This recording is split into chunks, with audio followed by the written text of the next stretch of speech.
They're the biggest band in the world. Everybody loves them. So they're like, wait, we're not used to this situation. We got to do something to kind of shake things up and do something different. Load came out in 1996, and it was a risk both in the way they looked and the way they sounded. Just like the curse, just like the stray. The people that expected Black Album 2 were shocked, disappointed, and distraught. It was the new Metallica. Sort of like we have short hair now, and we kind of dress like we work at funeral homes, and we drink martinis, but now we play songs that are kind of bluesy. I kind of wish I was like really close friends hanging out, like, dude, love everything, but listen, you don't need the eyeliner. You know, we got arrested by the heavy metal police. Pull over, you know, you're not metal anymore, look at you. It seemed to really affect people, and I really don't know why. At that time, that felt right. And nobody's gonna sit down and tell me what Metallica's about or how it's supposed to be.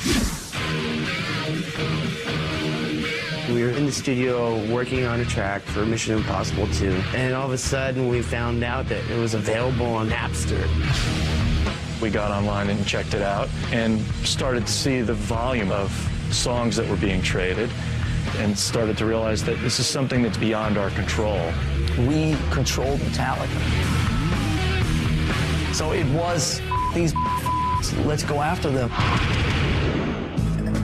I'm Kurt Loder with MTV News. Napster, the controversial music swapping website, got a very special delivery on Wednesday when Metallica drummer Lars Ulrich showed up at the company's headquarters in San Mateo, California. On April 14th, Metallica filed a lawsuit against Napster for basically encouraging people to steal and trade our music. Suing Napster from a publicity standpoint was probably the biggest misstep in Metallica's career. I think it's about the most unhip thing that I've ever seen a big rock star do. How much money does Metallica already have? Do they really need more money? I used to like Metallica a lot, but the fact that they're doing this, I'm really upset about it. All of a sudden, we were just like anti-music fan because we're anti-Napster. You know, we were the bad guys. We were these greedy rock stars. People branded us that. Lars, for all the flack he took in the beginning, he was right. Sure enough, it has become a big problem. But at the time, they certainly were public enemy number one. It was just one more thing that was kind of looking bad for Metallica at the time. By the summer of 2000, there was a lot of tension within the band between the three guys and Jason. Calm down. I'm trying to. Are you stressed out just a little bit? It kind of felt like it built up over the last 14 years. Really, ever since he came in the band, he was always battling for position. There was some stuff that wasn't dealt with when Cliff passed away that made Jason definitely the outsider. Jason wasn't getting a lot of his music in Metallica, and so he wanted to do side projects. Echo Brain was actually one of the projects that I had ongoing, and we started getting kind of serious, and we started playing more and more together. James saw it as a betrayal. He just freaked out. Man, that was such a sore subject, and, you know, I dragged Lars into it saying, hey, we can't let Jason go off and do this stuff. Echo Brain's music was so different than Metallica's music. I couldn't fathom how it would change the fan base of Metallica in any negative way. We were on separate pages, I mean, completely separate ideas on what was going on. So we called a band meeting. We all got together in this hotel room, and Jason just dropped the bomb right off the bat. I mean, I asked James straight up, dude, you can't be in a band with me if I do Echo Brain, right? He says yes. I said, then I have to go. I am leaving the band. I don't think you can properly weigh the magnitude that his departure had on Metallica. And when he left, it shook them to the core. He left the band, period. He left the band. Jeez. But one good thing came out of that. That was when we hooked up with Phil Toll. The more we feel good about ourselves and each other, and the higher we ascend, the more challenging it will be. Phil is a performance enhancement coach that we thought could be of some help to Metallica. I don't want to end up like Jason, okay? I don't want to be pushed away. We were all off in our own little childish worlds, so we needed that help.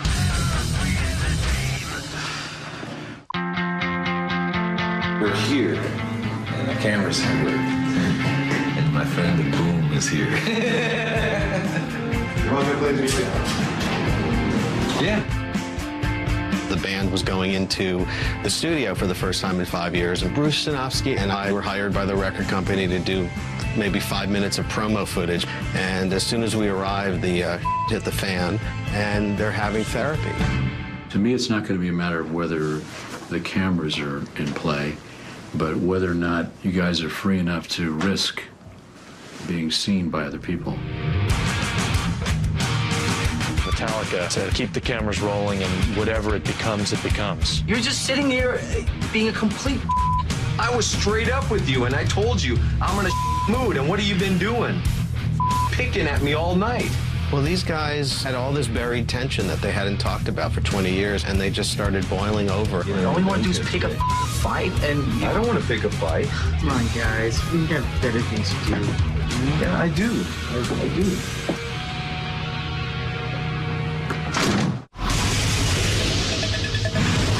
Metallica frontman James Hetfield has entered a rehabilitation facility to undergo treatment for alcoholism and other undisclosed addictions.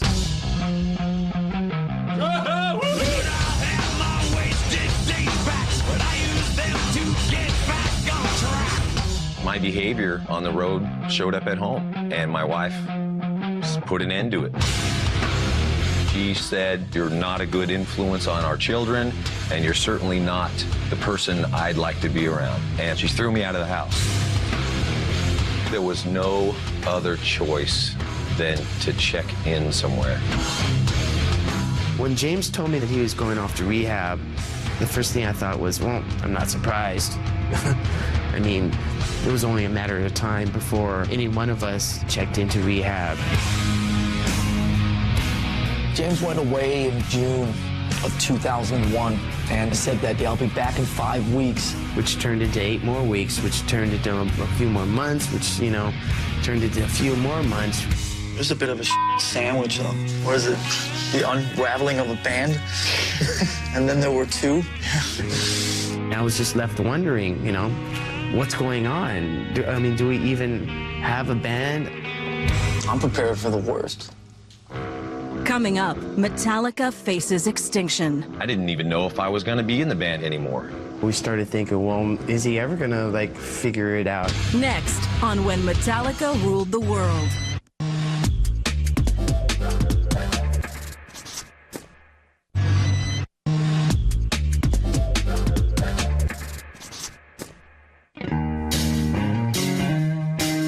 During the entire period where James was in rehab, Metallica looked like it was falling apart. The longer James chooses to stay away from dealing with us, the further we drift apart. He was away for months and months and months. Even by the time he came back to San Francisco, he was still doing his own thing. I had to step up and take care of myself.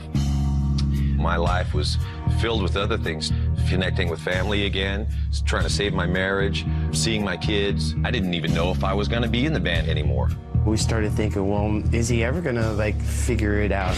It took a lot of thinking. What's going on in my head now? Where am I at? What do I need in my life? A lot of stuff. Eventually, he did tell us that he was ready. Anyway, here we are. Play a riff.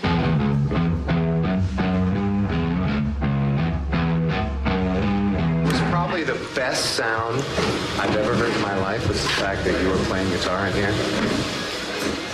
It was just great to have him there, to know that it's not going to end. Having the support from band, it was just amazing. It was like being born again. We really had to go through all those bad, dark times to get back to the good times. The big machine started rolling again, and they kind of swung back into Metallica World. The album, Saint Anger, made a lot of sense. It spoke so much of my heart and of everyone else's heart in the band. Who's in charge of my head today? Dancing devils and angels away. We've proven that you can make aggressive music without negative energy. Enough's enough! was awesome!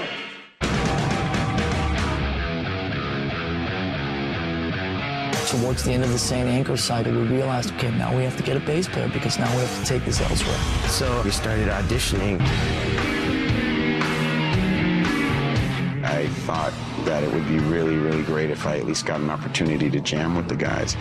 So when I received that phone call, you know, I was pretty excited. I could try battery. It was so evident that he was the guy for us. I looked over at him during Whiplash. He was just right in the pocket and in there. It hadn't been played that way since Cliff. We wanted to send a message that he would start out immediately as an equal.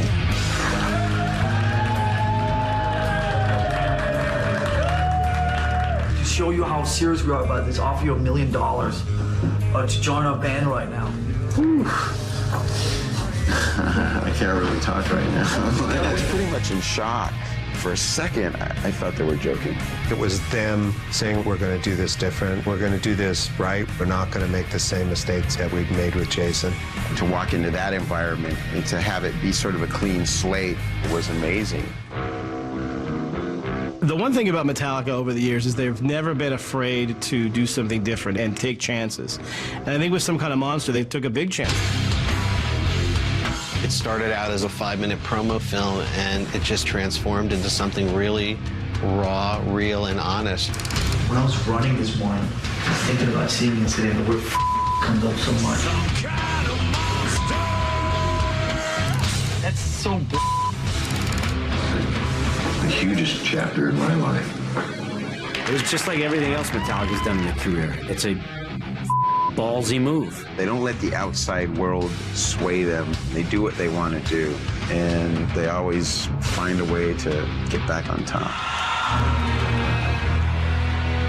When St. Anger came out in June of 2003, it hit #1 in 30 countries. When it did debut at #1, that is a good feeling that, man, you could put your heart out there no matter how black it is, and people can understand it.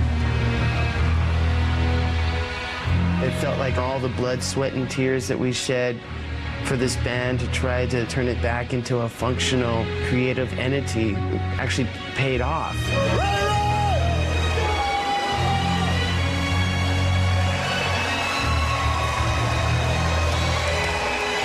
From the minute they took the stage for the first time, they felt that they had overcome so much that they truly felt bulletproof.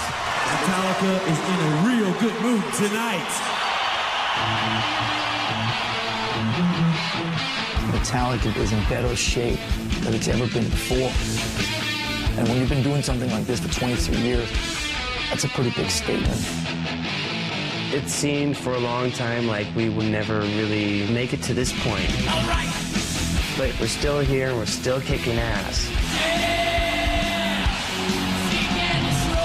Get on the train with us and hold on tight, because we don't stop. We go hard. We still rule the world.